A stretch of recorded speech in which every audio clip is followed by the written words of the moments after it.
Bom, boa tarde, bem-vindos então à sessão da parte da tarde do dia de hoje. Obrigado ao Centro de Estudos por este evento e por esta organização e vamos dar início então a este painel de comunicações. Eu vou fazer a apresentação de seguida para não interromper os colegas que vão fazer a comunicação e não perder, portanto, o rumo na estruturação da mesa. A primeira comunicação será aqui do professor Inês Gouveia Pacheco, cujo título é A Cal e a Construção no Arquipélago da Madeira nos séculos XV a XVI. Depois teremos o arquiteto Rui Campos de Matos, com a abordagem Arquitetura e Turismo na Madeira, Descontinuidades Históricas. E depois o professor Emanuel Gaspar, a Arquitetura Modernista e Moderna na Madeira. A primeira intervenção aqui do nosso colega Inês Pacheco, que passo a apresentar a sua breve nota curricular, é mestre em História e Cultura das Regiões pela Universidade da Madeira, com a tese Sociedades e Estratégias Empresariais nos setores agroindustriais do vinho e da cana-sacarina na Madeira. É docente da Escola Lucinda de Andrade e está em regime de mobilidade desde 2020-2021.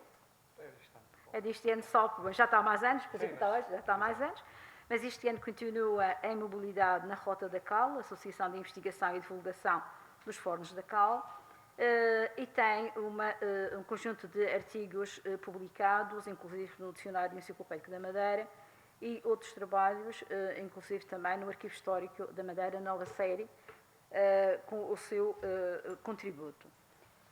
Depois temos aqui o arquiteto Campos de Matos, também com uma apresentação breve da sua nota curricular.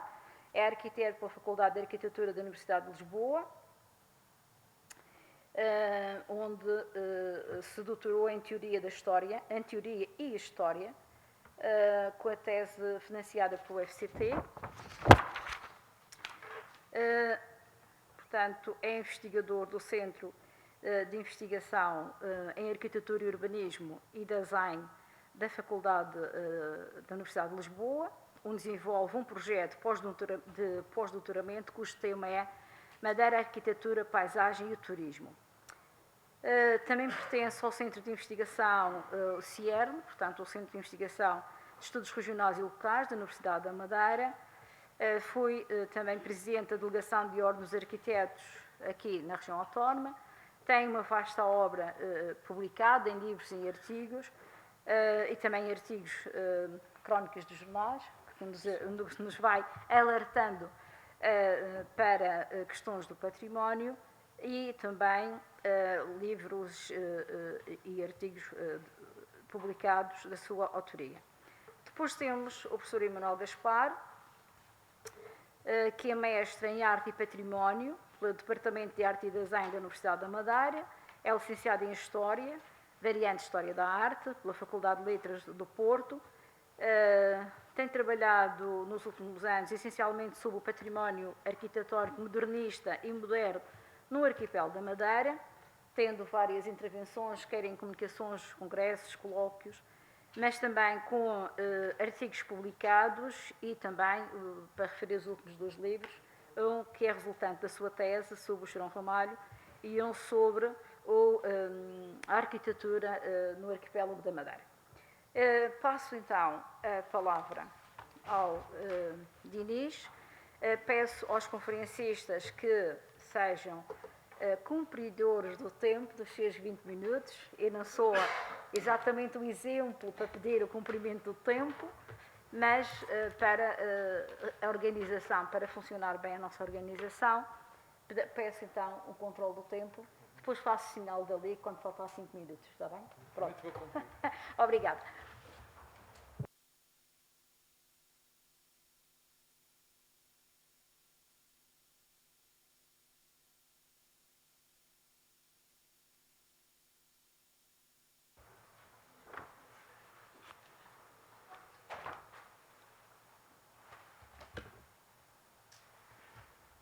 Então, boa tarde.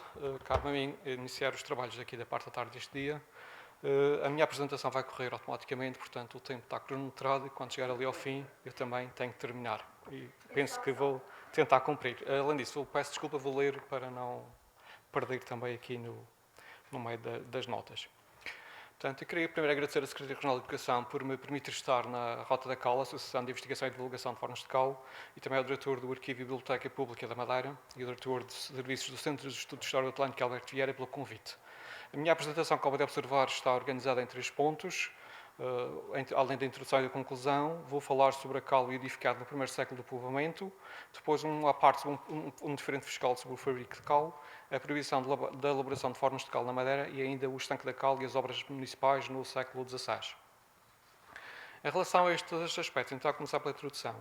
O reconhecimento e ocupação de algumas das ilhas que formam o arquipélago da Madeira no primeiro quartel do século XV integraram-se num processo de expansão europeu no qual os portugueses desempenharam um papel primordial.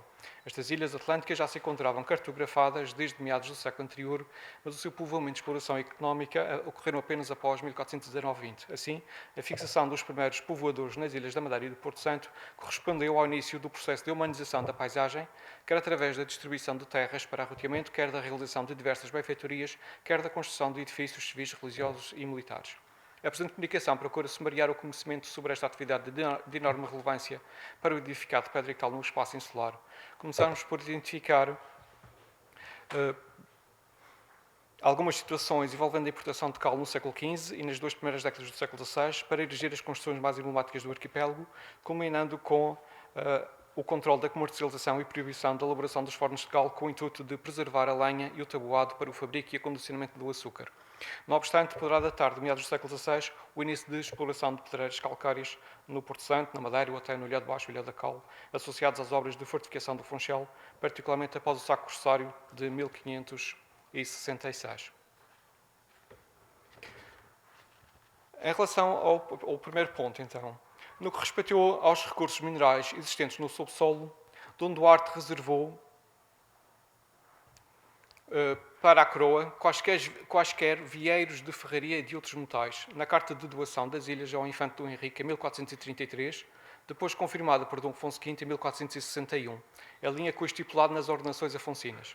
Porém, os vieiros não metálicos ficaram excluídos daquela limitação, pelo que os direitos sobre os mesmos pertenciam por inerência ao infante Dom Henrique e às pessoas por ele designadas para exercerem a sua autoridade de administração. As referências históricas mais antigas relacionadas com a importação de pedra de cal remontam a meados do século XV, como se comprova na resposta do infante Dom Fernando relativamente a um pedido de isenção de dízima sobre a importação daquela matéria-prima, alegando que é dízima real e em toda a terra se paga. Além de defender a prerrogativa régia e do senhorio que os senhores têm em suas terras, o mesmo infante argumentou que se leva essa ilha tão raramente e tão pouco que não devem sentir o direito. Esta constatação comprova a utilização de materiais locais nas primeiras habitações erigidas no arquipélago, designadamente pedra que cada um apanha para fazer as suas casas e madeira que colheis para as ditas casas fazer e reparar. O próprio João Gonçalves Zarco erigiu uma moradia em madeira nos Arrifes, numa posição sobranceira ao Vale do Funchal, a qual foi consumida pelas chamas, segundo o testemunho de Luís de Cadamosto. A importação de cal foi novamente referida numa resolução municipal de 1470 relativa à Rua dos Mercadores, determinando-se que as casas palhaças as descubram e que as casas de palha da rua se cobrissem de telha. Esta iniciativa tinha por intuito prevenir a deflagração de incêndios naquela importante artéria do Funchal, que nos nossos dias corresponde a um troço da Rua de Santa Maria. O traçado da nova rua originou ainda a negociação de alterações urbanísticas entre a variação e alguns particulares, como, por exemplo, demolir o canto das casas de João Fernandes. No que respeitou à cobertura do edificado, o incumprimento daquela determinação deu origem à aplicação de penas por não cobrirem as casas e engenhos de telha segundo por mim é mandado. Em 1493, incomodado com a delonga na execução e com os pedidos de perdão das respectivas coimas, Dom Manuel resolveu que quer primeiro saber ao certo o que acerca deste caso é feito e que pessoas são as que nas tais penas incorreram. Assim, a cobertura das casas e engenhos com material mais resistente a incêndios foi acatada com alguma dificuldade pelos residentes, provavelmente devido aos custos. Por vezes, a variação tinha de impor a sua jurisdição, nomeadamente quando obrigou o pedreiro Rui Gomes a cobrir a sua casa de telha porque a tinha. No sentido de impulsionar a urbanização das vilas do Funchal e Machico nas últimas décadas do século XV, o Duque de Manuel isentou o pagamento da dízima que incidia sobre a madeira e a pedra por um período de 3 anos, mas somente para o fazer das casas.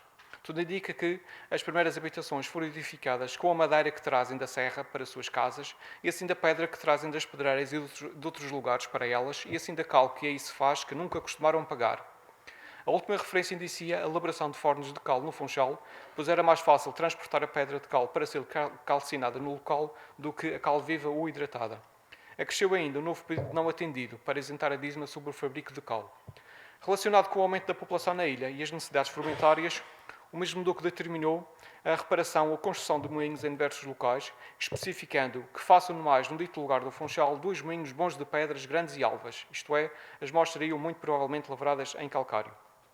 Por iniciativa de Dom Manuel, foi lançado um imposto especial denominado imposição, revertendo a sua receita para coisas de enobrecimento e acrescentamento e honra dessa vila. Com as receitas do mesmo foi possível levantar os passos do Conselho, a Ceia, a Alfândega e arranjar o Largo do Pelourinho. Deste modo, a Casa da Câmara foi rebocada e o Paço dos Tabeliães ficou concluído em 1492, o Convento de Santa Clara em 1496, o Hospital em 1508 e a Sé e a Alfândega no final da década seguinte, sendo estas as principais edificações a pedra e cal que subsistiram até aos nossos dias. No caso da Sé, o mesmo governante isentou a cal fabricada na Madeira do pagamento de dízima, até sobre ele não haver desoutro nosso mandado em contrário, e autorizou igualmente a extração de pedra e barro. Esporadicamente permitiram aplicar a renda da imposição a obras de proteção do Funchal, devido ao grande dano que as ribeiras nessa cidade fazem, e poder dar-se a isso algum remédio, fortalecendo-se os lugares e partes das ditas ribeiras. Em Santa Cruz também erigiram, em 1525, uma parede de pedra e cal ao longo da ribeira para a proteção das casas da Alfândega.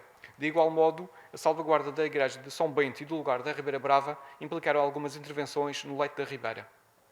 Além de usado pelos oleiros, o barro destinava-se a assentar paredes de alvenaria ou a misturar com a cal para preencher os espaços no interior das paredes de pedra aparelhada, mas também era imprescindível ao purgar dos açúcares e, inclusive, à cobertura dos fornos de cal durante a fase de cozedura. Em resposta aos capítulos apresentados pelos procuradores da Ilha da Madeira, o Duque Dom Manuel autorizou que o barro se possa tirar de qualquer terra que seja, salvo se for canavial, ou vinha, ou horta, ou terra de pão. Na última década dessa centúria, o mesmo Duque comunicou por carta a determinação de Dom João II em construir uma cerca e muros nesta vila do Funchal, orçados em 10.158.000 reais, sem contabilizar as indenizações e os caboqueiros.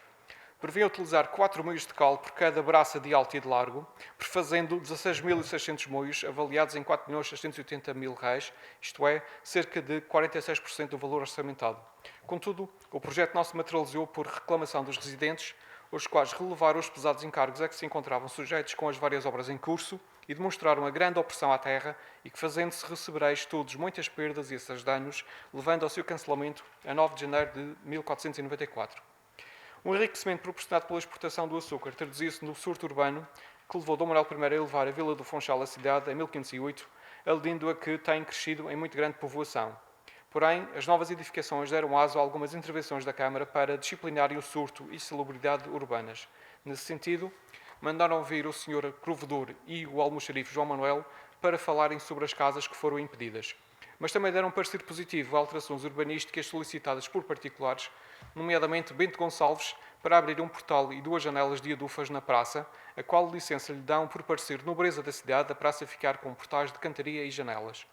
Outro exemplo foi a licença concedida a João Garcia para fazer um balcão na testada das casas em que vive, sobre o calhau que é do concelho. Neste caso, o balcão seria coberto e telhado, e debaixo dele se fará uma casa de que o concelho tem muita necessidade pelo lugar onde é, para nela residirem os almotacés e escrivão das imposições, e bem assim para ali se despacharem os navios. Todavia, a construção de balcões da banda do Calhau deu origem a diversos problemas sanitários que a Câmara procurou solucionar. As queixas prendiam-se com o facto de lhe ocuparem o ar, mas ainda usam de tão má vizinhança com a cidade que todas as águas e sujidade de suas casas deitam pelos balcões abaixo e sujam o chão do concelho, de maneira que nenhuma pessoa pode passar por baixo. Assim, determinaram que o balcão o tenha bem tapado e coberto pelo menos uma braça e meia com telhado, a maneira de tapar e fazer casas para agasalhar madeiras e louça e outras coisas que vêm de fora. As referências esparsas à construção ou reconstrução de edifícios da pedra e cal persistiram ao longo do século XVI. No testamento de João Moral do Velho, lavrado em 1533, constavam várias referências a casas aforadas em frente à sua residência, as quais casinhas e os 300 reis têm apropriados para a capela de Santa Ana e mando que sejam corrigidas e feitas de novo a pedra e cal. Terá sido apenas a construção de capelas e igrejas da pedra e cal que se edificaram as primeiras habitações em alvenaria. Não obstante, a capela-mor da igreja de Nossa Senhora da Conceição, em Mexico, teve de ser reconstruída em 1536, tendo o pedreiro Pedro Álvares ficado responsável pela renovação do telhado. As despesas ficaram assim discriminadas: 9.300 reais de cal, 200 reais de areia e 1.150 reais de mão de obra, ou seja, a cal correspondeu a cerca de 87% do orçamentado. A este respeito, vou só enunciar-vos aqui uma questão, um diferendo que surgiu em relação ao fabrico da cal e aos direitos que incidia sobre a mesma. O escudeiro Vasco Fernandes realizou uma acusadora de 120 moios de cal no Funchal em março de 1500. No entanto, João Gonçalves e Antão Fernandes, à época rendeiros das miúças, ou seja, a eles pertencia arrecadarem e receberem todos os direitos e coisas que a nós pertenciam contidas no nosso foral, exigiram-lhe o pagamento da dízima. Para o efeito, recorreram a Fernão Coelho, almoxarife do Conselho, para arrecadarem 12 moios de cal ou um cruzado por moio, acrescido de custas judiciais. Nesse sentido, apresentaram uma carta régia que atestava a incidência de dízima sobre a dita pedra e Nosso Senhor Deus, por sua virtude, de pedra fez cal. Em sua defesa, o escudeiro alegou que a pedra de cal de Portugal, transportada a navio português, estava isenta do pagamento de dízima e que o havia pago sobre a lenha com que a dita cal cozera, invocando igualmente a isenção de dízima sobre a cal fabricada para as obras da Igreja Nova do Funchal. Ainda assim, aquele magistrado deliberou que o dito réu dizime verdadeiramente a dita cal e seja sem custas. Não conformado com a sentença do almoxarife, o procurador do réu recorreu para o juiz e para o contador e juiz da alfândega do Funchal, o qual solicitou aos demandantes que juntassem aos autos a transcrição dos capítulos do foral.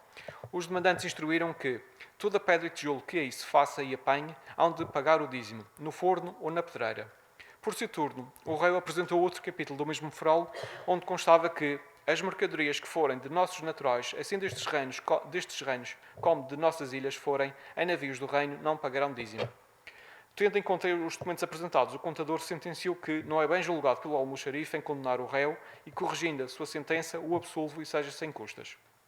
Insatisfeitos com aquela arbitragem, os demandantes recorreram para a Chancelaria Régia, mas o prazo que houveram de aparecer nesta fazenda com a sua apelação é passado e havemos a dita apelação por deserta. Assim, os veedores da fazenda consideraram o recurso improcedente, determinaram a aplicação da sentença anterior e condenaram os demandantes a indemnizarem o réu em 413 reais relativos às custas judiciais e ao pagamento da dízima da sentença. Passando ao ponto 2. A indústria da cal no arquipélago ficou condicionada com a intervenção régia no início do século XVI, em consonância com... Estou a andar um bocadinho mais rápido do que a apresentação. Em consonância com uma deliberação aprovada em variação da Câmara Municipal do Funchal, assim, a 7 de agosto de 1518, ficou exarada em ata que se lance pregão em esta cidade que nenhum mestre de nenhum navio não seja usado que traga pedra para fazer cal em esta cidade, sob pena de pagar 20 cruzados. No ano imediato, Dom Manuel I proibiu a importação de pedra de cal e os fornos para a cozer em toda a ilha, sob pena de qualquer pessoa que a fizer a perder, a metade para quem o acusar e a outra para os cativos, a que acresciam 2 anos de degredo. O monarca considerou que se gasta muita quantidade de lenha, a qual vai desfalecendo, o que certamente prejudicaria o fazer de seus açúcares.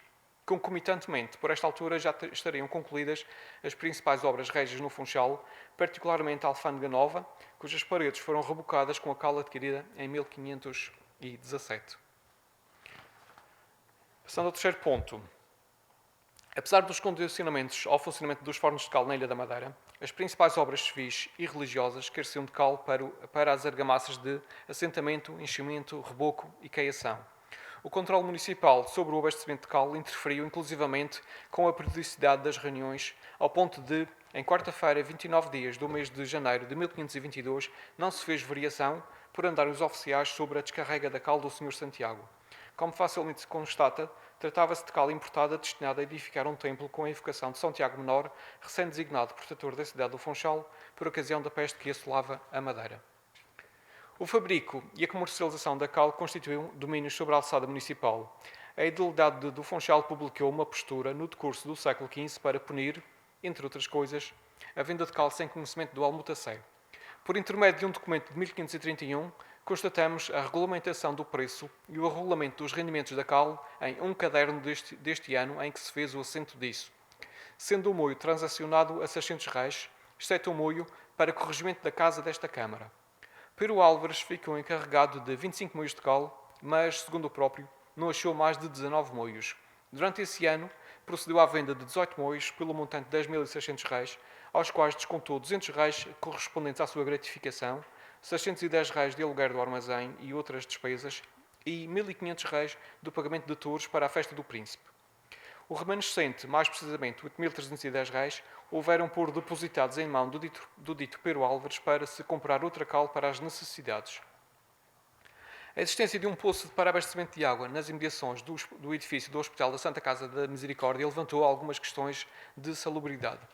A variação deliberou em 1547 mudar aquela localização, alegando que seria em prol da cidade e saúde, como também por ficar maior praça do espiritual e melhor de serviço. Assim, acordaram fazer o novo poço na entrada da Rua Nova, no local onde existia uma casa pequena. O proprietário foi convocado para tomar conhecimento da deliberação camarária, tendo aquele respondido que tinha as casas que estão obrigadas a limpar o dito poço, que não tinha nenhum embargos a isso, antes lhe parecia muito bem.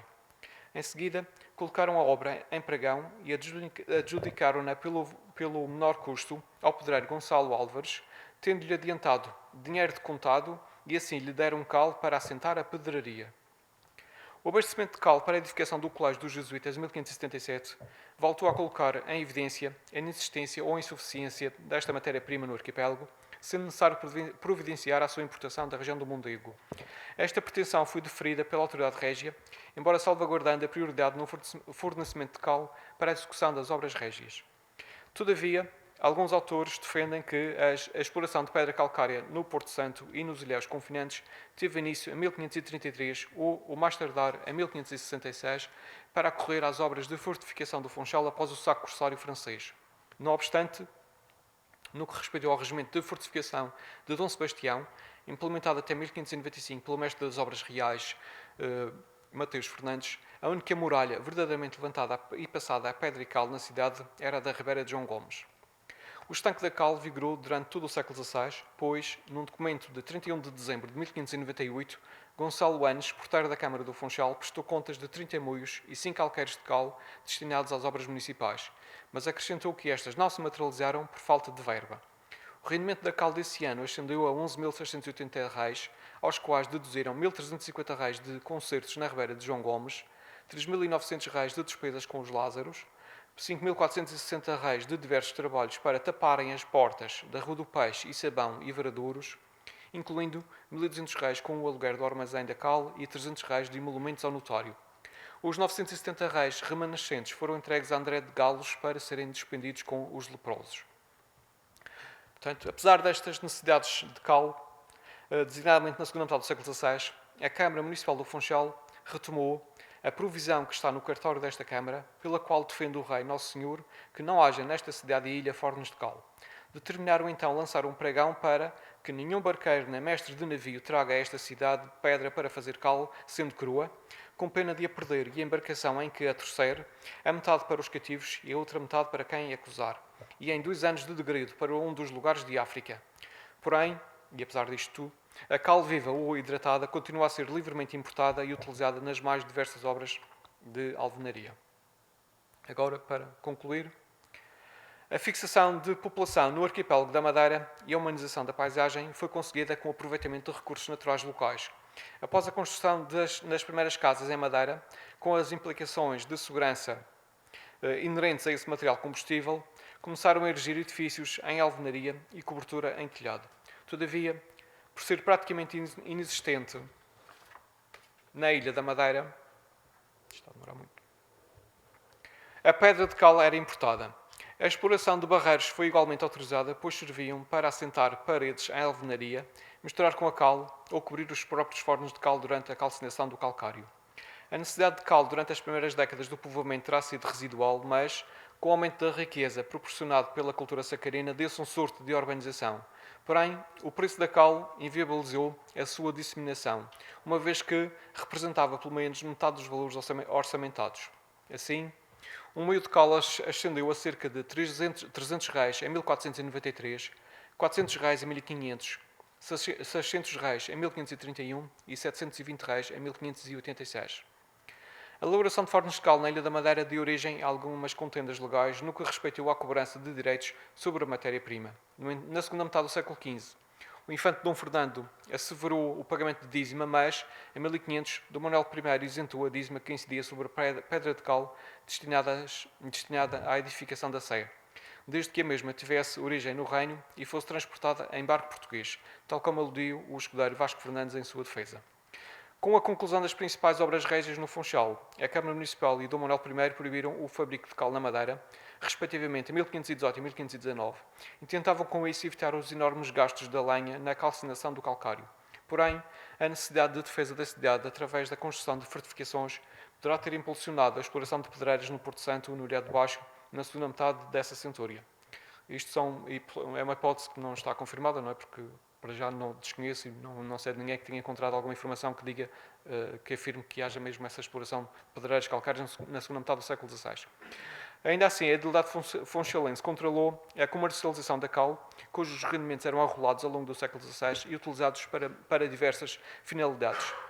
Não obstante, em 1600 renovaram a proibição da elaboração de fornos de cal na cidade do Funchal. E obrigado pela vossa atenção. Peço desculpa ter lido.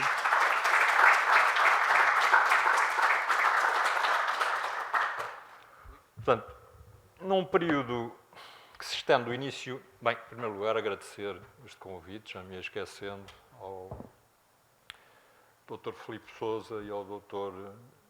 Nuno Mota, um convite amável de me trazerem aqui para este congresso, que até agora tem tido muito interesse e tem, pelos vistos, despertado um grande interesse na comunidade. Dizia eu, num período que se estende do início do século XIX ao eclodir da Primeira Guerra Mundial, existiu na Madeira uma arquitetura dedicada à cura de Ares, que eu designei como arquitetura do turismo terapêutico. Trata-se de uma arquitetura estreitamente relacionada com a origem do fenómeno turístico, isto é, com a presença temporária dos enfermos pulmonares na ilha. E é ela constituída pelas quintas de aluguer, por hotéis e por um dos primeiros sanatórios europeus, o Hospício Princesa Dona Maria Amélia. Cabe aqui explicar brevemente, claro está, este conceito um pouco paradoxal de turismo terapêutico que as comunidades científicas da Madeira e Canárias adotaram como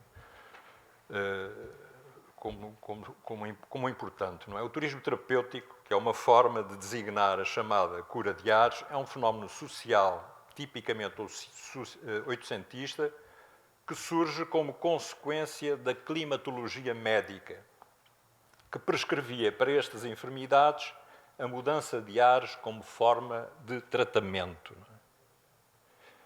A Madeira e Canárias, que se situavam na rota atlântica que ligava a Europa do Norte às chamadas Índias Ocidentais e Orientais, foram, portanto, desde muito cedo, por virtude do seu clima e da sua localização, utilizadas como estâncias de cura.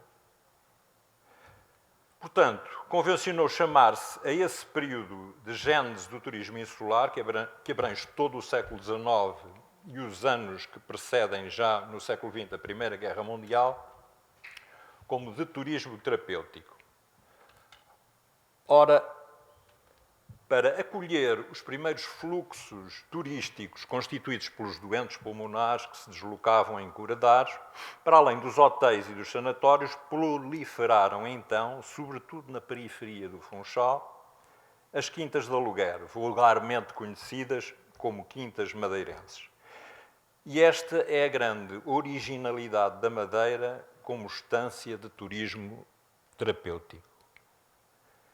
Para termos uma ideia da importância do papel que estas quintas desempenharam como estrutura de acolhimento, basta olhar para a planta de um guia do último quartel do século XIX e no inverno de 1885 estavam para alugar 89 quintas na periferia do Funchal. Na sua maioria, estas quintas eram propriedades de pequenas dimensões, portanto, a sua importância como unidades de produção agrícola era muito limitada. O rendimento que proporcionavam aos seus proprietários provinha, portanto, fundamentalmente do aluguer, e por isso eu as designei como quintas de aluguer. Na arquitetura da Casa da Quinta de Aluguer vamos encontrar, sobretudo, a presença de dois modelos, ou se quisermos, de duas influências diferentes. Uma de origem inglesa, a vila romântica do período georgiano, e outra de tradição portuguesa que está presente na chamada Casa da Macaronésia. Uma casa frugal, de geometria muito simples, quase sempre um paralelepípedo, coberto com um telhado de 4 águas, com o característico sanqueado, que é aquela curva do telhado, paredes em alvenaria de pedra e o sobrado em madeira. É um modelo que estão a ver do lado direito, o modelo protótipo, e do lado esquerdo o modelo de influência inglesa, neste caso é a Quinta Palmeira.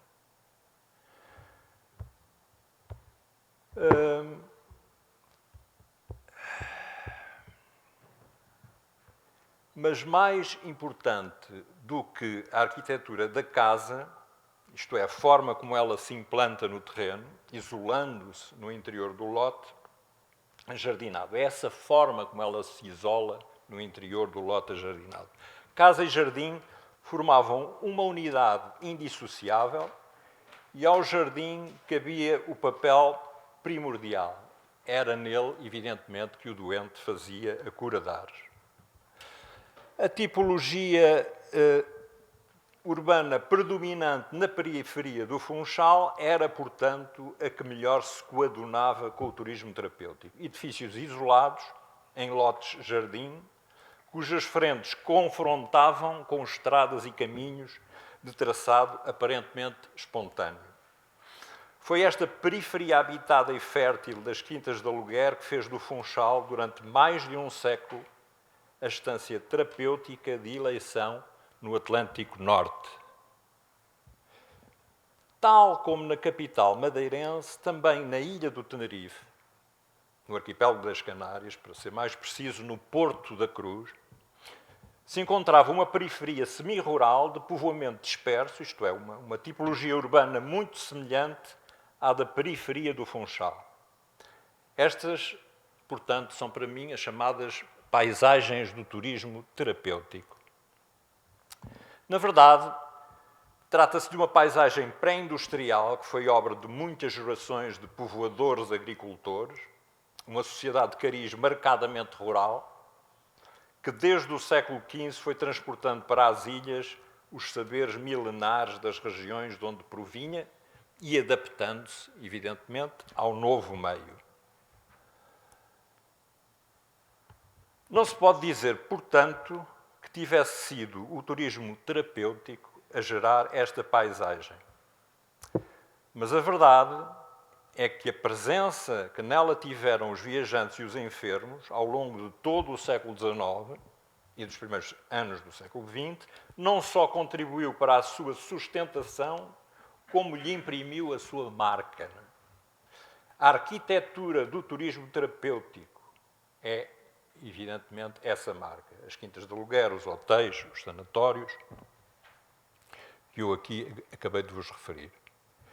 Como escreveu Agostina Bessa Luís, a doença pulmonar, no século XIX, efetuou um verdadeiro registro da identidade insular.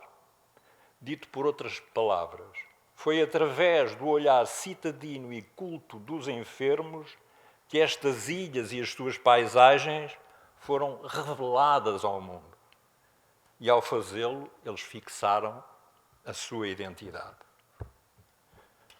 Ora bem, o advento do turismo de massas, que na Madeira teve início na segunda metade do século XX, deu origem a um processo de ruptura resultante não só das mutações sofridas pelo próprio fenómeno turístico, a generalização das férias, as viagens de avião, a estadia curta, etc., etc., como também do ponto de vista urbanístico e arquitetónico da ruptura introduzida pelo ideário do movimento moderno, cujas repercussões no urbanismo e na arquitetura para o turismo foram profundas. Esta volumetria que estamos a ver, o resultado aqui, é uma fotografia dos anos 70, do início dos anos 70, resulta do plano de Rafael Botelho, que previa, que veio, uma das funções que tinha era exatamente controlar a expansão da área turística do Funchal, discipliná-la, e previa os edifícios de 11, 12 andares rodeados de verde, não é? Passado meio século, de total desrespeito pelo plano, evidentemente, que previa os tais generosos espaços verdes entre estas torres, a paisagem da periferia turística do Funchal sofreu uma profunda densificação, para não lhe chamar outros nomes, não é? Que dá vontade, de facto, de chamar ao ver estas imagens e ao passar por lá. Não é? As antigas praias de Calhau, que no passado tinham sido lugares inóspitos que acolhiam esporadicamente alguma navegação de cabotagem, passaram a ser os lugares mais apetecidos pela indústria turística. Este fenómeno é comum à Madeira e às Canárias. Os dois arquipélagos atlânticos, que no século XIX foram estâncias de cura, ambas foram estâncias de cura. Na ilha do Tenerife, o Vale do Orotava, que estamos a ver, nas Canárias foi o primeiro lugar onde o turismo terapêutico se fixou e era recordado pelo Humboldt como um dos mais belos lugares que tinha visto no mundo. Nesse vale existia uma vila portuária chamada Porto da Cruz, cuja morfologia se manteve estável até meados do século XX. Tal como o Funchal participava da paisagem do seu grande anfiteatro, o Porto da Cruz participava da paisagem do Vale de Orotava. No último meio século, porém, e a fotografia que vão ver a seguir foi tirada exatamente do mesmo sítio que eu tirei esta. No último meio século, dizia eu, o turismo de massas alterou esse equilíbrio e transformou profundamente a pequena cidade do Porto da Cruz. Não há um único ponto de referência comum. Eu só consigo encontrar o resíduo do cais que se estende do lado direito sobre o mar. O resto, tudo desapareceu. O que sobrou, portanto, da paisagem do turismo terapêutico foi o último plano, não é? O cone vulcânico do Teide, a montanha que fascinou os viajantes oitocentistas e que o próprio Humboldt escalou. Estas novas paisagens, que ao contrário das que fascinaram os viajantes oitocentistas, parecem não pertencer a lugar nenhum. Podiam ser na Madeira, nas Canárias ou em qualquer um dos muitos territórios onde o turismo se implantou. A indiferenciação é tão evidente que imagens como estas foram proscritas dos folhetos turísticos, não é? E da internet até. Isto é, começa a não ser possível mostrar ao turista o que ele vê da varanda do hotel. Os folhetos promocionais mostram-lhe o que ele pode ver em territórios desabitados e protegidos. São cada vez mais, por isto tudo, os que não veem senão a hostilidade e amnésia coletiva nesta paisagem. Talvez por isso é que, à procura de uma identidade perdida, ou por pura nostalgia, os olhares se voltam para o passado. Lourdes Castro publicou em 2008 um álbum de fotografias de família com o título A Praia Formosa, fotografias do meu avô Jacinto Muniz de Betancourt. Estamos a ver precisamente uma das fotografias da Praia Formosa desse livro. Cito Lourdes Castro. Para ir ao banho, descíamos pela Rocha e pelo Arião. Pelo caminho, funcho bravo, goivos, aromas brancos. Atravessávamos as bananeiras, já lá embaixo, e estávamos na praia. Tão vasta, tão larga, formosa porque vazia. Hoje, como um quarto atravancado de móveis, a praia formosa encheu-se de imóveis. Fim de citação. O olhar de Lourdes Castro, à semelhança de tantos outros, no caso dela tem esta incandescência das memórias de infância, é um olhar impregnado de nostalgia, um olhar que mitifica o passado. Sim, porque a outra face desta paisagem, onde as praias tinham ainda este fulgor primordial, não é? Era, em primeiro lugar, a pobreza. No século XIX, a população não tinha, como sabemos, como escapar aos ciclos de fome de ilhas que não eram autossuficientes, não é? E cuja economia se baseava fundamentalmente na agricultura, muitas vezes sujeita à monocultura, como o açúcar, a vinha, nas Canárias a cochonilha, etc. Mas, por outro lado, parece haver nestas paisagens que fascinaram os viajantes oitocentistas, e é isso que é interessante, há algum equilíbrio. Não é? Um equilíbrio entre as características naturais do território e a atividade humana que nele se exercia. E por estranho que isso possa parecer, eram paisagens que não resultavam apenas da agricultura, mas também do turismo. Isto é, do turismo terapêutico. Hoje, neste tempo mais incerto e mais instável, talvez valesse a pena tentar reatar o fio que nos une a esse passado, onde putativamente estaria inscrita a nossa identidade. Não esse lugar de pobreza, mas um lugar de equilíbrio entre o que construímos de novo e o que herdamos dos nossos antepassados. Eu mostro aqui o caso do Savoy, porque é um caso paradigmático daquilo que eu quero explicar. O que estão a ver em cima à esquerda é o Savoy do século XIX, finais do século XIX, na Imperatriz Dona Amélia.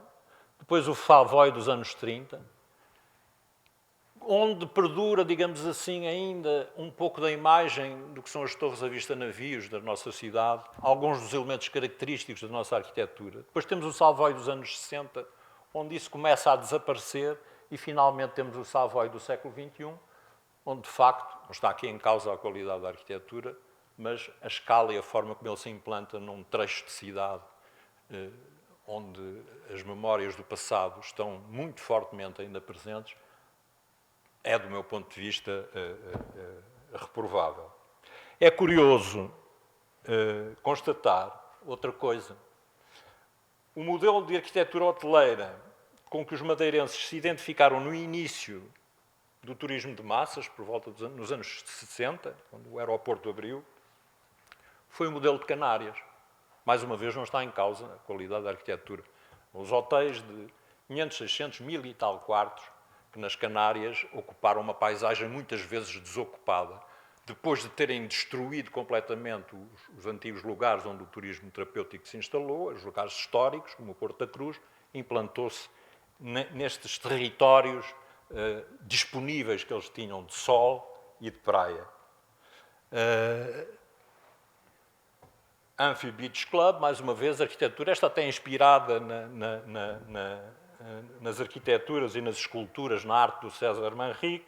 Portanto, não estou a falar de arquitetura. Depois, outra imagem, o grande Hotel Vila del Conde, em tudo semelhante aqui à nossa Quinta do Lorde, uma visão distópica, não é? Aquela igreja que estão a ver ali, eu parei o carro à porta e quando... Isto é um hotel. No altar estava a recepção, não é? Não sei o que é que isto quer dizer, nem a que mundo isto se liga, mas para mim é uma distopia perfeita, não é? E todavia, não é? E aproximo-me do fim, os temas que poderiam ter inspirado a nossa arquitetura para o turismo de massas poderiam ter sido outros. Estamos a ver uma varanda de uma quinta madeirense típica do século XIX, com os vinhos. Varanda é um espaço de transição entre o interior da casa e o jardim, onde há esta luz e estes materiais. E que está presente, por exemplo, em soluções como esta do Hotel de Porto Santo, um hotel construído depois da abertura do aeroporto, que ouvimos falar hoje aqui de manhã, dos anos 60, 60 e pouco, pelo arquiteto Anaori, onde estão presentes estes vimes, os materiais tradicionais, uma forma delicada de se implantar naquele lugar frágil entre a duna e o mar. Há coisas em comum entre estas imagens, não é? Outro exemplo, não se trata de um problema de escala, nós poderíamos ter construído grandes hotéis com mais de 400 quartos, mas de fazê-los dialogar com a paisagem, como é este caso, o caso do Casino do Niemeyer, que foi implantado com um cuidado extraordinário relativamente à presença das árvores. É um hotel que flutua ligeiramente sobre o jardim e que é desenhado à escala da paisagem, mas da paisagem de todo o anfiteatro da cidade. Não é?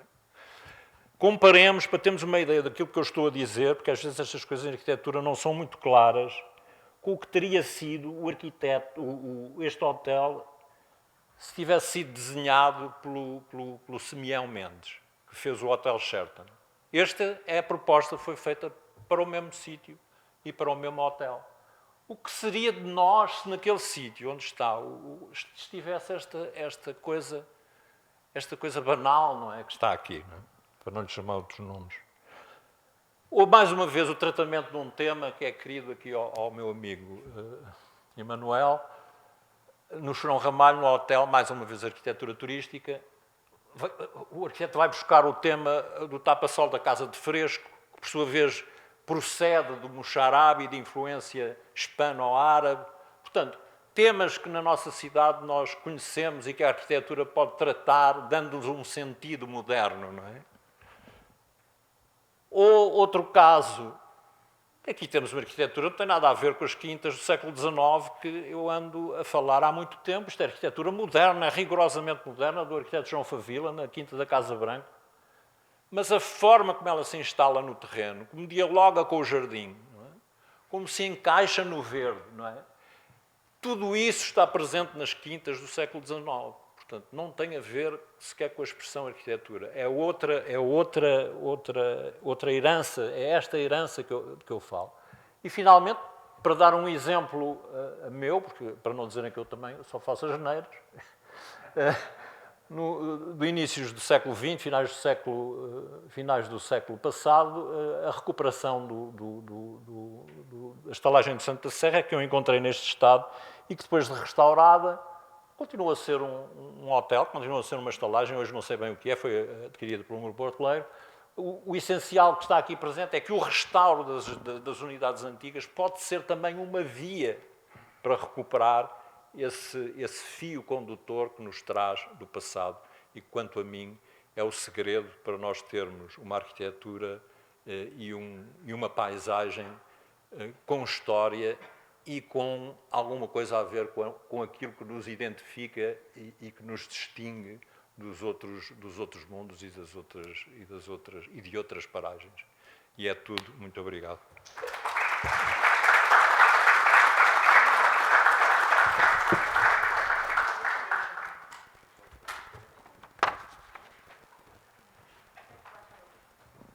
Boa tarde a todos. Quero agradecer, em primeiro lugar, aqui ao Dr. Filipe Santos o convite para estar aqui, estar presente nestas conferências. Obrigado por terem aqui para me ouvirem. E agora torna-se difícil falar, depois da apresentação brilhante do meu amigo Rui Campos Matos, é difícil agora falar, mas pronto, mas vou tentar.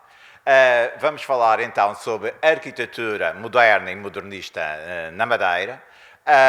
Vamos fazer um percurso pela cidade do Funchal, como ontem a doutora Helena Rebelo também fez um delicioso percurso pelo Funchal. Ela tinha rebuçados para dar, eu não tenho rebuçados para dar. Ela não está aqui, mas ganhou o rebuçado ontem o Rui Camacho.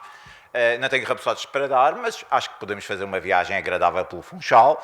Não só pelo Funchal, vamos a outras partes, não vamos ser só urbanos, mas vamos olhar o Funchal e alguns sítios fora da cidade para ver a arquitetura moderna e modernista. Vou andar rápido nesta nossa viagem, porque ali assim, a professora Rita Rodrigues é espartana e, portanto, vamos começar a nossa viagem.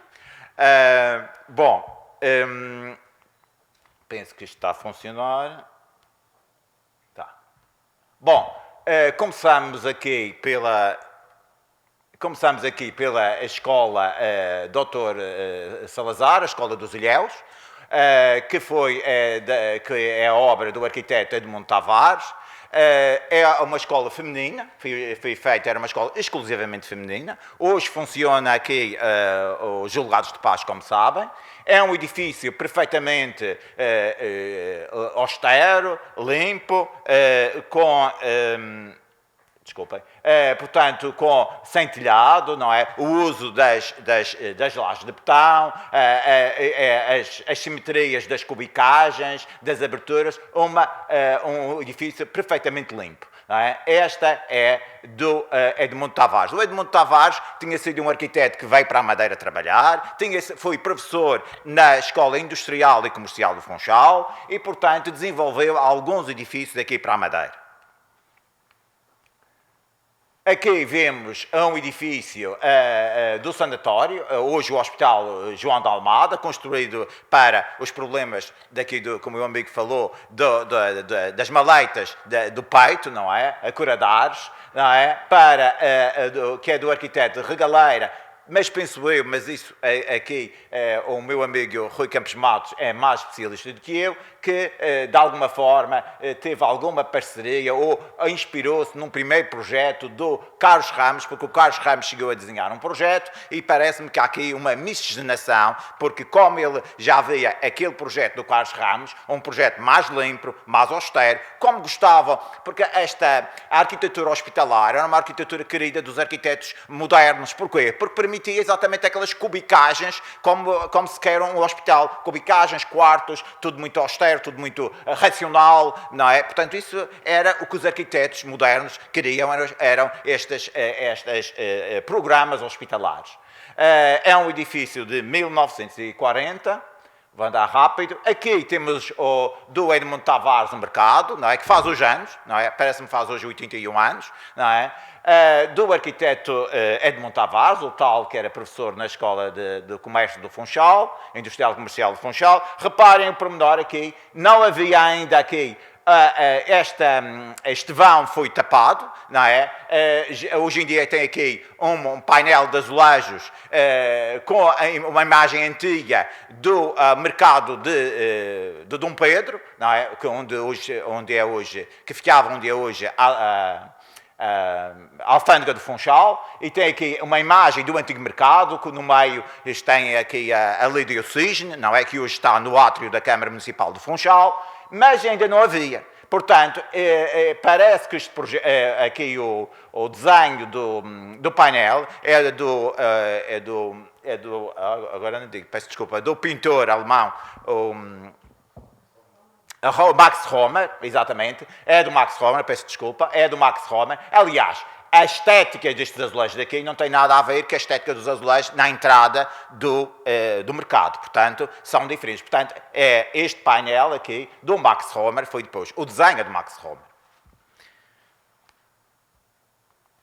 Aqui vemos o antigo matador do Funchal, não é? Do arquiteto Couto Martins e Miguel Jacobete Rosa, que agora está a ser, em boa hora, reabilitado, parece para um espaço cultural, para indústrias criativas, não é? Um edifício também perfeitamente moderno, dentro da linguagem modernista da época. E aqui temos o projeto também do Edmundo Tavares para o Liceu do Funchal, que não foi aprovado pelo Ministério da Educação, exatamente por ser extremamente moderno, extremamente contemporâneo. E como nós sabemos, a arquitetura do Estado Novo não apreciava muito estes projetos modernos que vinham lá das democracias, dos países democráticos, que vinham lá das Américas e das Europas. E, portanto, os arquitetos modernos eram pessoas a vigiar, não é? Porque eram pessoas subversivas. E, portanto, não era bom haver este tipo de arquitetura moderna que contaminava a arquitetura nacional. Portanto, acabou este projeto por ser não ser aprovado e substituído por este, não é, que é o atual, mas que acaba por ter uma expressão moderna, não é, por ter uma expressão moderna, mas, peço desculpa, mas acaba por ter uma expressão moderna, mas depois acaba por o arquiteto fazer aqui uma simbiose, não é? Aqui fica a meio caminho, não é? Ele tem um corpo perfeitamente moderno, não é? nas suas fachadas, mas depois tem um telhado, não é? Normalmente não era uma laje, tem aqui as armas, aqui um brasão com armas, portanto, há aqui uma cedência, uma miscigenação entre as duas arquiteturas, digamos assim. Aqui temos os Correios do Funchal, do Adelino Nunes. O Adelino Nunes foi um dos arquitetos que muito desenhou para o CTT, era o arquiteto da instituição. Aqui ele faz um edifício, ele fazia edifícios mais nacionalistas, mais tradicionalistas, mais saudosistas, mas ao mesmo tempo também fazia edifícios mais contemporâneos, mais modernos. E aqui é um edifício que acho que está muito bem implementado, respeitando o sítio, implantado no declive. É um edifício perfeitamente também moderno, com grandes panos de alvenaria branco, conjugado com a nossa cantaria cinzenta regional. É um edifício de muito boa escala. E aqui temos outros edifícios, não é? Ali na Avenida do Infante, edifícios modernos também, do arquiteto Edmundo Tavares, edifícios já dentro de uma linguagem que toca um pouco Art Deco, não é? Com a arquitetura moderna, mas que ao mesmo tempo ao lado tem casas mais tradicionalistas, mais saudosistas, como a Vila Ema ou a Vila Fátima. Aqui outras casas, também do Edmundo Tavares. Tenho que andar mais rápido. Aqui vamos ao meu amigo Chorão Ramalho, não é? Onde me sinto mais à vontade. Temos aqui a Capela das Angústias do cemitério de São Martinho, não é? Aqui com a capela que é uma obra notável, em qualquer parte do mundo. Isto é uma obra genial, muito bem conseguida. É estranho até como ele conseguiu fazer uma obra tão moderna ao gosto do Estado Novo. Não é? Talvez julgo eu, por ser uma obra de cariz camarários, não é? Foi encomendado pela Câmara, e por ficar dentro de um cemitério semi-escondido. Não é? Portanto, eu não sei se este projeto seria aprovado se ficasse de frente à rua.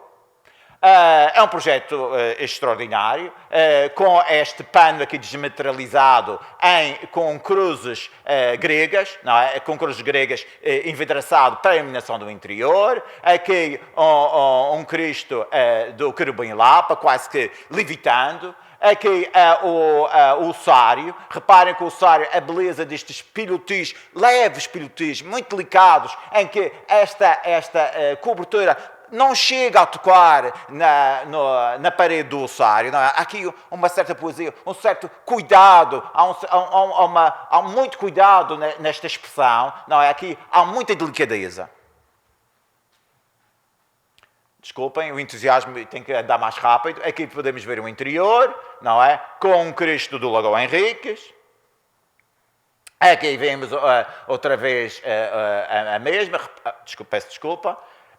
Aqui vemos já uma imagem atual. Aqui temos a Igreja do Imaculado Coração de Maria, a primeira igreja moderna da Madeira. Foi um trabalho que se arrastou durante muitos anos, só acabou nos anos 70, começou nos anos 50, como vemos, mas só em 1973 é finalmente terminado o projeto. O projeto, por ser muito moderno, teve muitas hesitações, sobretudo da hierarquia religiosa, que era um bocadinho, entre aspas, avesso a esta arquitetura demasiado moderna e, portanto, sofreu grandes atrasos, mas conseguiu-se fazer.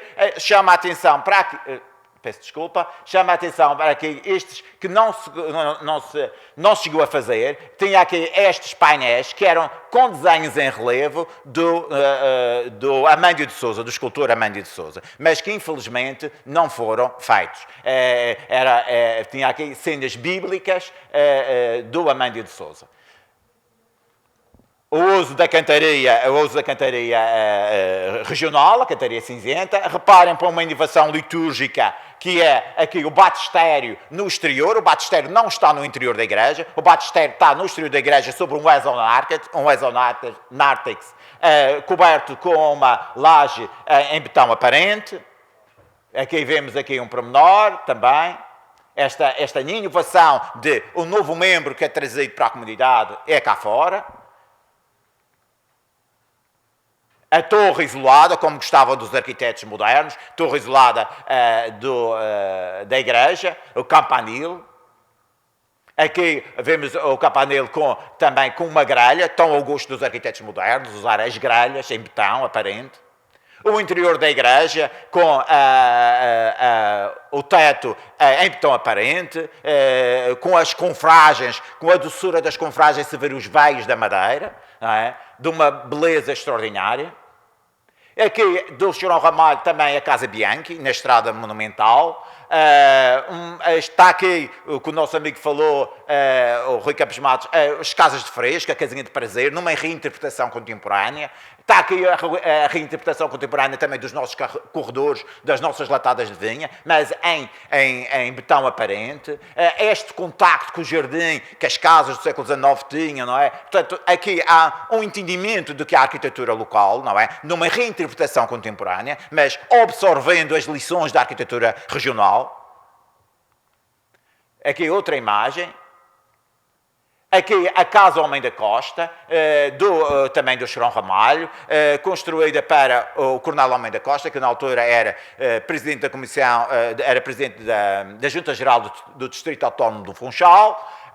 Reparem, a casa ainda existe, com estas expressões em betão aparente, grandes fenestramentos para aproveitar a paisagem, isto é, na Ponta de São Lourenço, mesmo na Ponta de São Lourenço, para aproveitar a paisagem, quase que a sala e a varanda e a sala fundem-se e são a continuação, e com uma belíssima vista para o mar. Reparem o telhado em implúvio, isto é, para dentro, o telhado para dentro em asa de borboleta, que depois as águas eram recolhidas e vinham alimentar aqui um pequeno poço, um pequeno espelho de água que servia para regar os jardins. Já tinha essa preocupação ecológica, porque naquela altura, na Ponta de São Lourenço, não chegava água potável. Era uma forma de reaproveitar a água, não é? Já tinha esta preocupação ecológica para regar os jardins, não é? Portanto, o telhado em implúvio, que depois é reaproveitado aqui num pequeno espelho de água. Aqui, chamar curiosamente, aqui estas cadeiras tradicionais em vimes nossas, não é?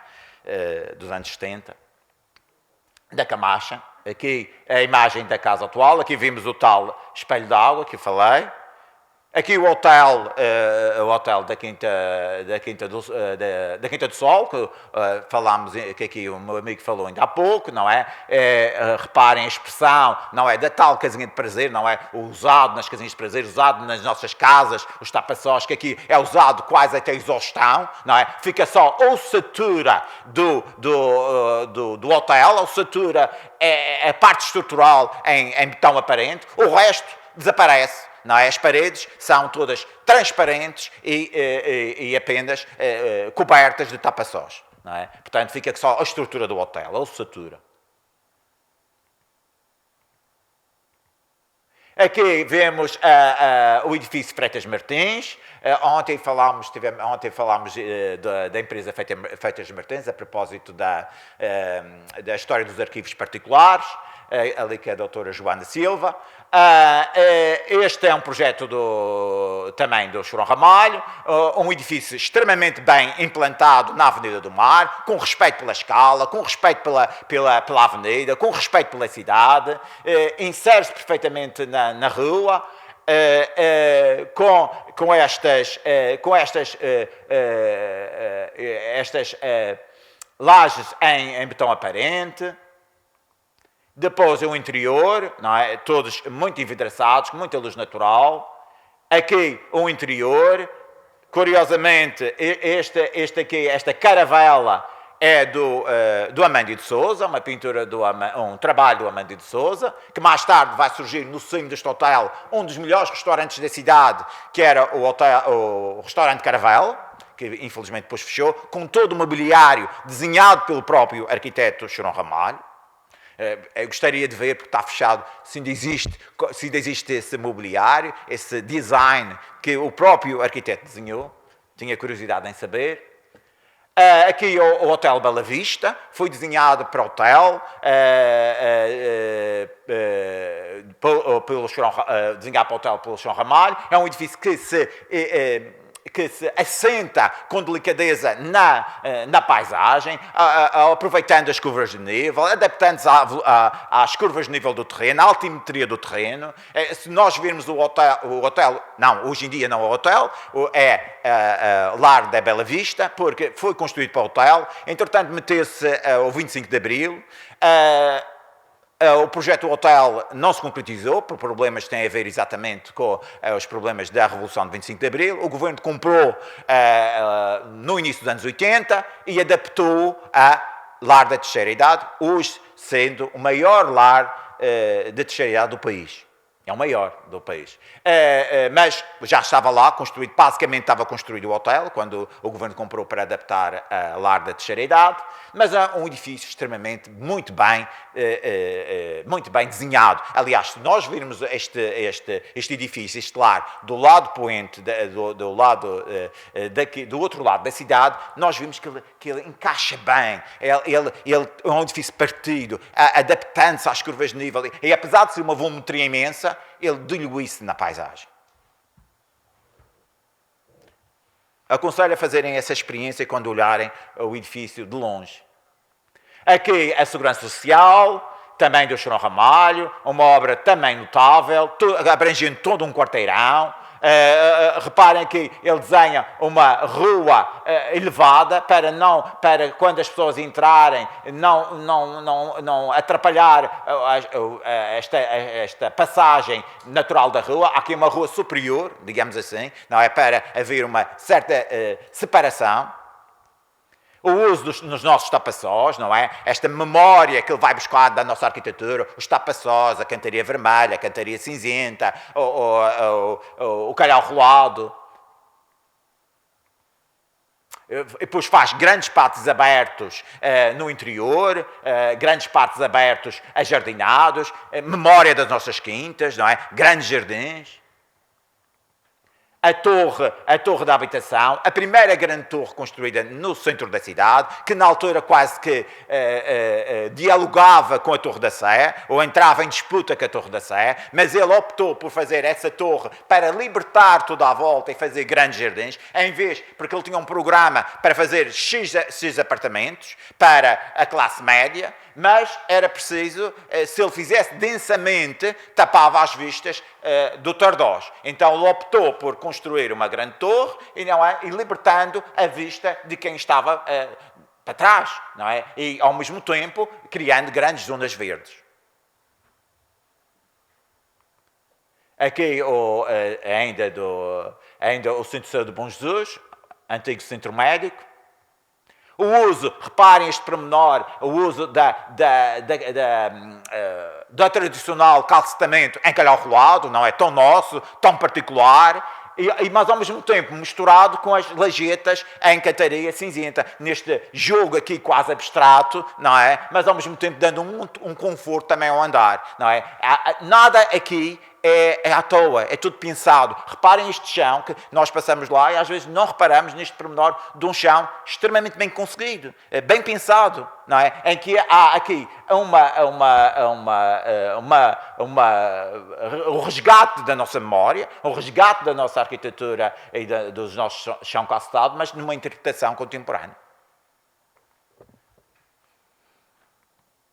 Aqui só rapidamente obviamente não a arquitetura, mas é que está lá, é do escultor Jorge Vieira, para mim uma das esculturas mais interessantes do Funchal, e que se encontra nos jardins do Centro da Segurança Social, que é uma escultura extraordinária, representando a família do grande escultor Jorge Vieira, e que passa às vezes despercebido ao olhar. Para mim uma das mais interessantes esculturas públicas do Funchal. Aqui o João Ramalho também foi o grande arquiteto das centrais hidroelétricas e da instituição de aproveitamentos hidráulicos da Madeira, hoje a empresa de eletricidade da Madeira, não é? E que faz esta central, a central da Fajana Nogueira, mas com um grande espelho de água em frente, aqui, mas o edifício é delicadamente situado, respeitando a paisagem, e ao mesmo tempo, ele é, para melhor se integrar à paisagem, ele é com uma cobertura vegetal. Ele tem uma cobertura vegetal para se confundir com a paisagem. O arquiteto próprio diz que aquele espaço era quase um espaço sagrado. Era o espaço hoje, nossa Loura e Silva, não é? E que era preciso respeitar aquela paisagem. E então ele faz aquele edifício ali de uma delicadeza extraordinária. Aliás, quem for aos balcões e apreciar de lá a vista e ver que aquele edifício quase que se anula ali na paisagem, não é? Não há uma imposição do edifício. Ou aqui, esta Catedral da Água, que é na central da Ribeira da Janela, também extremamente bem conseguida, com os panos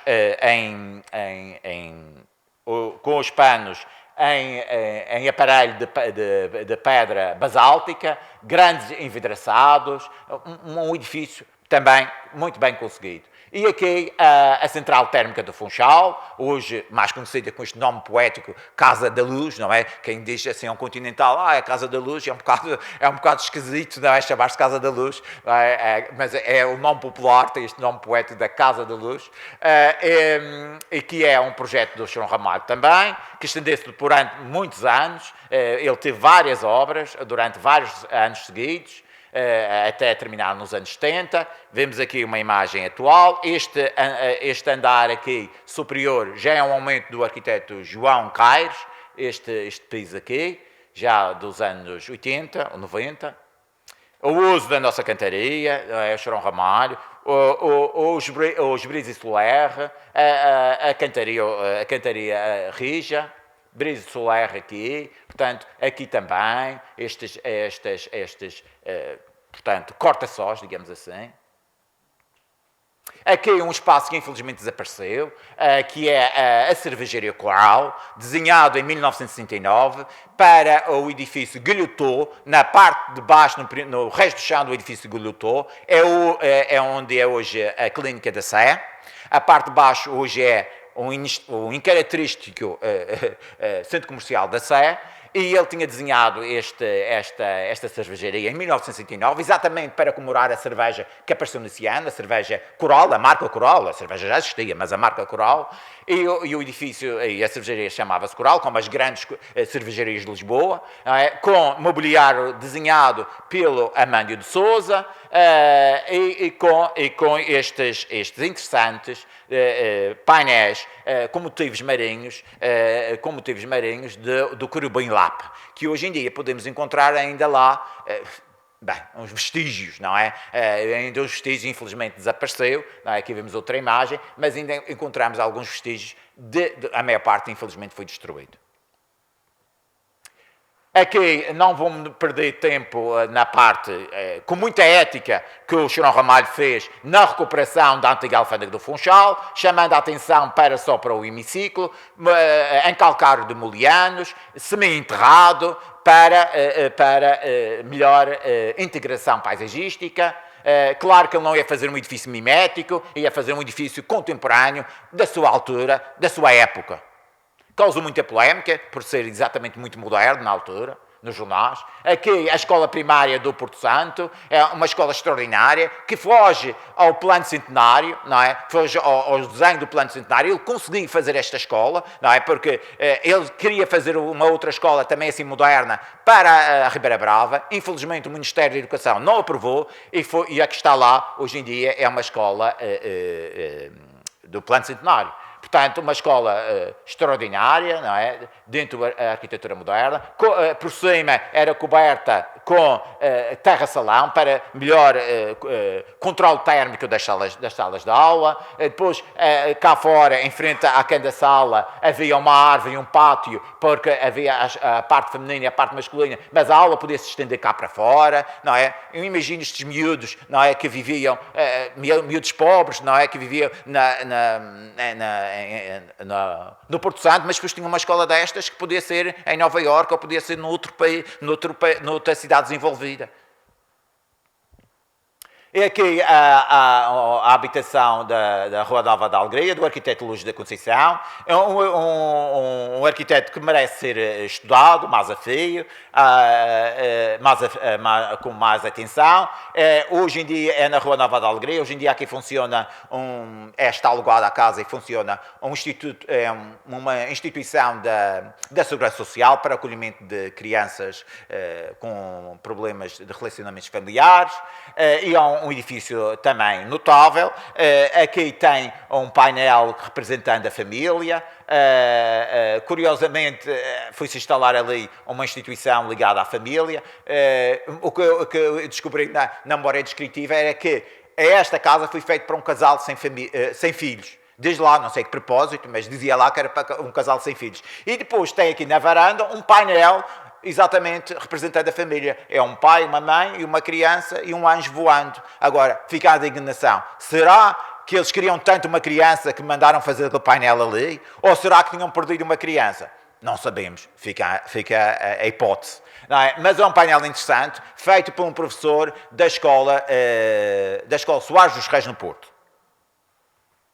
Aqui é o mercado de Santa Cruz, também de desenho do Conceição Teixeira, com os painéis do nosso amigo António Aragão. Bem, não vou demorar, tenho que andar mais perto. O telhado em pelúvio, em asa de borboleta, segundo a expressão da arquitetura moderna brasileira, não é? Que vemos aqui.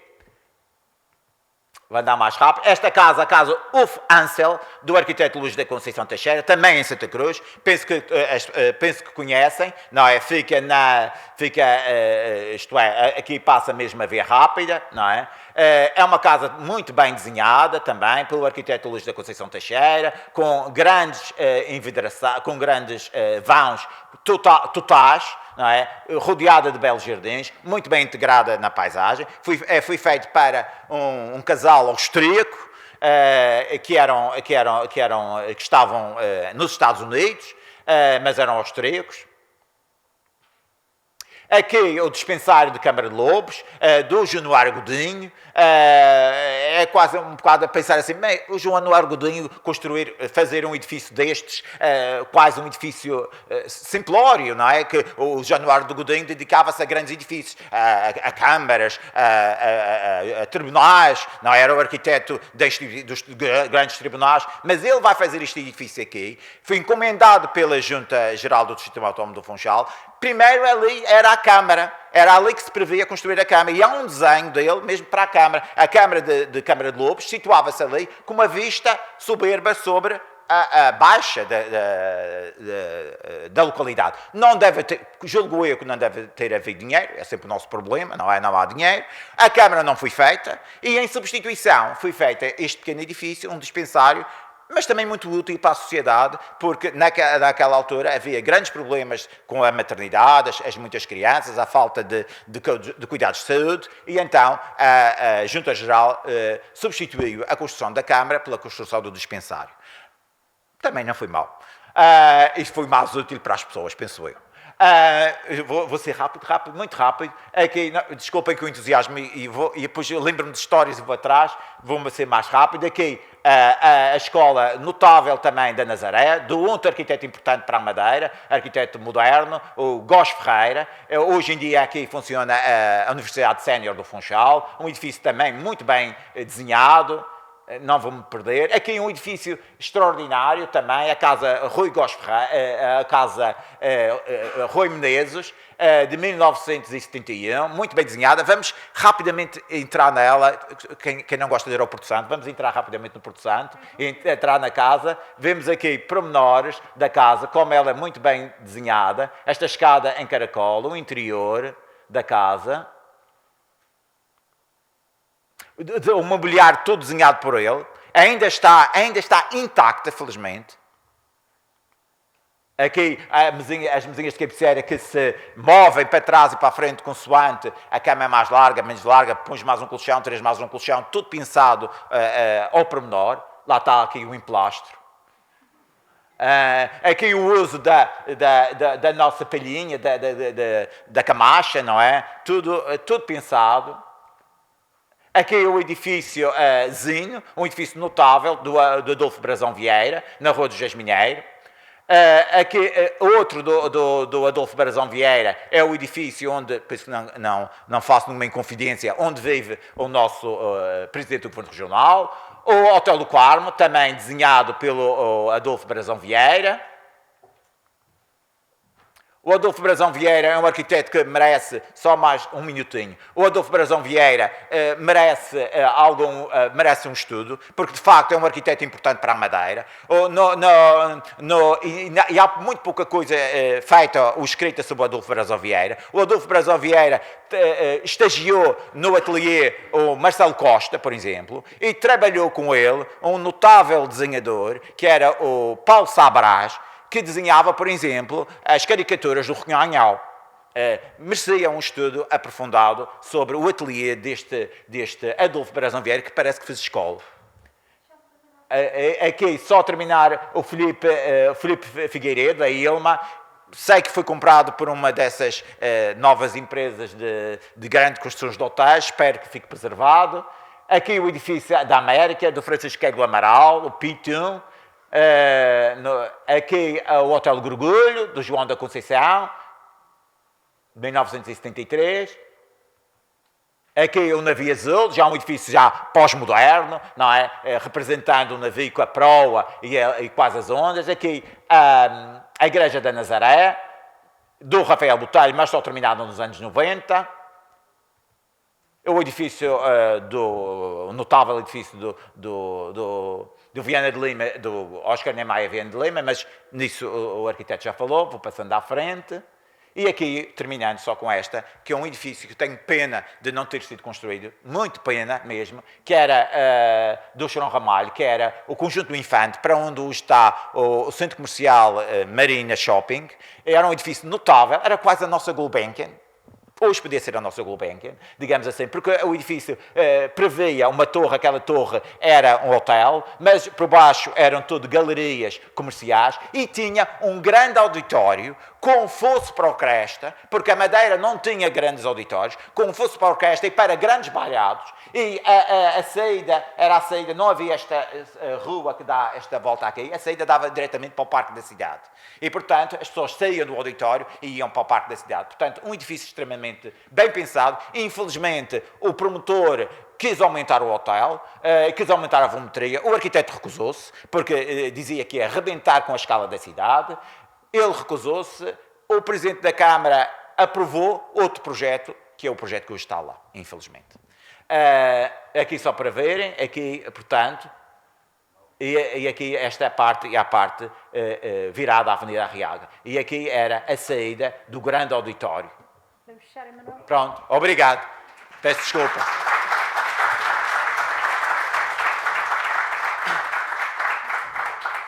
Bom, vamos fazer então aqui pelo menos 10 minutos ainda temos para algumas questões e algum debate. Vamos aceitar inscrições.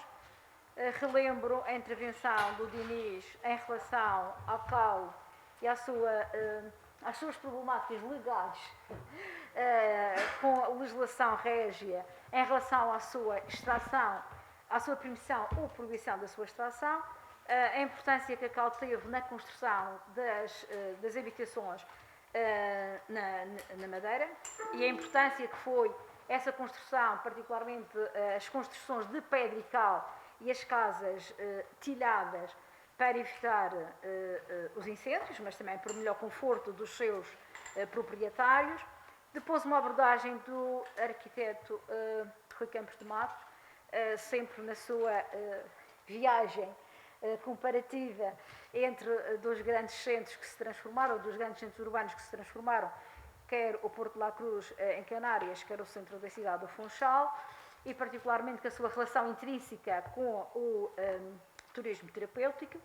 E agora esta abordagem do nosso caro amigo Emanuel pela viagem arquitetónica de uma gramática modernista e moderna, de alguns edifícios que chegaram até nós, e bem, não? como retrato de uma cidade ou de uma ilha que se foi abrindo à modernidade, com alguns empurrões, com algumas dificuldades, mas que existia por parte dos responsáveis da atribuição da construção pública essa abertura, com algumas negociações, mas alguma abertura para que a cidade fosse, abraçasse projetos arrojados para a sua data e para a sua altura de construção. Portanto, vamos aqui abrir debate e discussões, não é? Nuno? Bruno. Ora, Bruno, depois mais alguém? Bem, então vamos já para o Bruno a falar. Bruno? Sim, antes de mais, muito obrigado. A minha pergunta para o Dinis. Antes de mais, muito obrigado pela interessantíssima comunicação. Eu peço desculpa, não consegui estar logo no início e por isso posso estar a perguntar uma coisa que tu referiste logo no início e que não tenho a certeza. E a minha questão é relativamente às fontes utilizadas para fazer esta comunicação. Eu conheci alguma da documentação que está tanto no tom primeiro como no tom de base da Câmara Municipal de Funchal, como alguma da documentação que também está nas variações da Câmara. E a minha questão é, foi utilizada alguma documentação extra, além destas duas fontes? Por exemplo, eu conheço ou sei que existe alguma informação sobre a CAL, provavelmente uma aplicação mais prática do que propriamente uma vertente mais teórica, como tu apresentaste, teórica no sentido mais legislativo, nesse sentido. Por exemplo, na documentação do Cabildo, a documentação do Cabildo que tem alguma informação sobre construção, tem alguma informação sobre capelas e isso tudo, que também tem informação sobre a CAL. Tal como, por exemplo, nos livros da Alfândega ou nos livros da Fazenda, também tem alguma informação sobre isso. E a minha questão era exatamente saber quais foram as fontes utilizadas para esta comunicação. Obrigado. Sim, depois posso. Obrigado pela pergunta, pelo interesse, pelo tema também. Queria chamar a atenção que, digamos que em termos de documentação não existe muita, e eu baseei-me essencialmente e especialmente na transcrição que foi feita das variações da Câmara do Funchal, cobre um período relativamente curto no tempo também, são cerca de 35 anos nos séculos XV e XVI, por aí, mais coisa, menos coisa. Depois há um ou outro apontamento por ali, mas basicamente foi essencialmente centrado nesse fundo documental. Logicamente que não vou esgotar o tema, nem é a minha intenção fazer isso, e fica sempre a possibilidade de outras pessoas investigar e há outros fundos ou outras situações que podem eventualmente surgir que permitam também uma revisão à temática que eu abordei. Mas a minha questão, e já agora não expliquei isto na comunicação, mas digamos que isto é uma espécie de uma primeira parte de um trabalho que fiz de leitura, de fontes também, de trabalho já historiográfico que foi feito sobre este assunto, também pelo professor Adriano Rivera e entre outras pessoas. Portanto, procuro acompanhar um bocado as problemáticas ligadas à produção e utilização da cal, que servia para milhentas coisas, digamos assim, quase para tudo, um pouco. São mais de 130 utilizações diferentes, portanto, não interessa aqui para o caso. Logicamente, a principal seria na construção, na edificação, nas argamassas, na criação dos edifícios, mas também era usado nos cemitérios, ou até para a iluminação mais recentemente. Portanto, há muitas diferentes utilizações para a cal, daí interessar-me pela temática ligada ao sítio onde estou atualmente, não é? Que é a Rota da Cal, a associação também, e por isso mesmo tentei fazer um enquadramento e uma sequência não exaustiva, naturalmente, porque não vou consultar as fontes todas, nem tinha vida para isso, naturalmente, mas tentei dar umas pinceladas, digamos assim, ao longo destes períodos de tempo, não é? Começando agora por 15 a 6, depois, eventualmente, por causa da questão dos próprios direitos que incidiam ou não sobre a possibilidade de explorar áreas que existiam na Madeira, neste caso em São Vicente, que existia também, mas também no Porto Santo e no Real da Cal, portanto, provavelmente mais para o século XVII é que há alguma informação, se bem que não tínhamos ainda, desconheço ainda completamente, em que há uma data, ou um período, ou uma década, ou sequer meio século, digamos assim, em que tenham começado efetivamente a explorar esses recursos minerais que existiam aqui. Obrigado. A minha pergunta era para o Dinis Pacheco também, uma pergunta muito específica, em função, identificou duas situações ligadas à salubridade, mas uma diretamente ligada à cal, era um poço e uma outra situação. Sim. Quer dizer, a cal foi sempre muito utilizada para questões ligadas a surtos epidémicos, não é? Mesmo para desinfetar as casas, mesmo para utilizar num porto que ia ser enterrado. Mas ela parece muito cara nesta altura. Sim. O horizonte temporal que encontrou Nesta época, em termos sanitários, não tenho informação muito concreta sobre a utilização da cal para esses fins. No século XIX, por acaso, pronto, é outro período que também já fiz alguma leitura, alguma investigação, efetivamente era usado, espalhado em locais infestados, inclusive no século XX foi obrigatório, digamos assim, foi imposto a caiação dos locais ligados ao comércio, também para desinfetar e melhor limpeza também. Portanto, houve essa preocupação mas mais no século XIX e XX. Nesta altura, a cal seria usada essencialmente como argamassa ou mesmo para caiar, rebocar, portanto, esse tipo usado mais na construção, efetivamente, do que noutras utilidades. Como, por exemplo, vão ser, por exemplo, os gasómetros de carbureto ou carboneto também, que foram usados na iluminação, nos primeiros automóveis, na iluminação pública no final do século XIX. Portanto, há outras utilizações, mas são mais recentes, digamos assim, e não tão recuadas no tempo. Não sei se foi respondido. Mais alguma questão para a mesa? Pode. Sim. A minha questão é para o Emanuel. Porque mostrou aí o Chorão Ramalho. É mais para fazer um comentário. Gostava de ouvir a sua opinião. Mostrou o Chorão Ramalho e depois dois outros arquitetos madeirenses, mais para o final, também arquitetos dessa geração moderna, um pouco. Não é a mesma do Chorão Ramalho, mas é logo a seguir, não é? Que é o Conceição Teixeira e o Adolfo Brazão. E gostava de saber se o Emanuel acha que, intencionalmente, o Chorão Ramalho procurou integrar-se mais, utilizando materiais locais ou procurando referências na arquitetura da madeira, mais até do que os próprios madeirenses. Bom, se nós vemos, por exemplo, o Rui Góes Ferreira utilizou muitos materiais locais. Basta olhar para o que ele fez, na escola da Nazaré, não é? Utiliza ali a cantaria vermelha, utiliza a cantaria cinzenta, e depois havia muitos contactos entre estes arquitetos. Muitas vezes eles até não trabalhavam sozinhos, muitas vezes o Rui Góes Ferreira trabalhava com o Chorão Ramalho, etc. Talvez menos o Adolfo Brazão Vieira. Não vejo muito ele utilizar tanto esses materiais, o Adolfo Brazão Vieira, mas vejo mais o betão aparente, talvez o Adolfo Brazão Vieira não usasse muito, mas o Rui Góes Ferreira, tal como o Chorão Ramalho, usou muitos materiais regionais, locais. E eles até trabalharam muitas vezes em conjunto. Portanto, é natural que houvesse aqui miscigenações entre os dois. Não é? O Adolfo Brazão Vieira, nem tanto. O Conceição Teixeira, também não muito. O Conceição Teixeira, não. O Conceição Teixeira, digamos assim, acaba por fazer uma arquitetura mais internacional. Nem é, digamos assim, enquanto os outros é uma arquitetura mais aculturada, não é? Mais contextualizada, não deixando de ser uma arquitetura moderna, não é? O Conceição Teixeira parece-me a mim que faz uma arquitetura um bocadinho mais internacional, mais estilo internacional, digamos assim. Portanto, não tão contextualizada quanto a do Chorão Ramalho ou do Góes Ferreira. Bom, estamos mesmo já a esgotar o tempo. Há mais alguma questão para a mesa? Por favor, professor. Boa tarde. Obrigado pelas três comunicações. É uma questão um pouco lateral, mas eu aproveitava a vossa presença e, sobretudo, se calhar também do Emanuel. Tem alguma referência à participação do engenheiro Carlos Frazão Sardinha em alguma obra de vulto na Madeira dos anos 50 ou 60? Não, sinceramente não.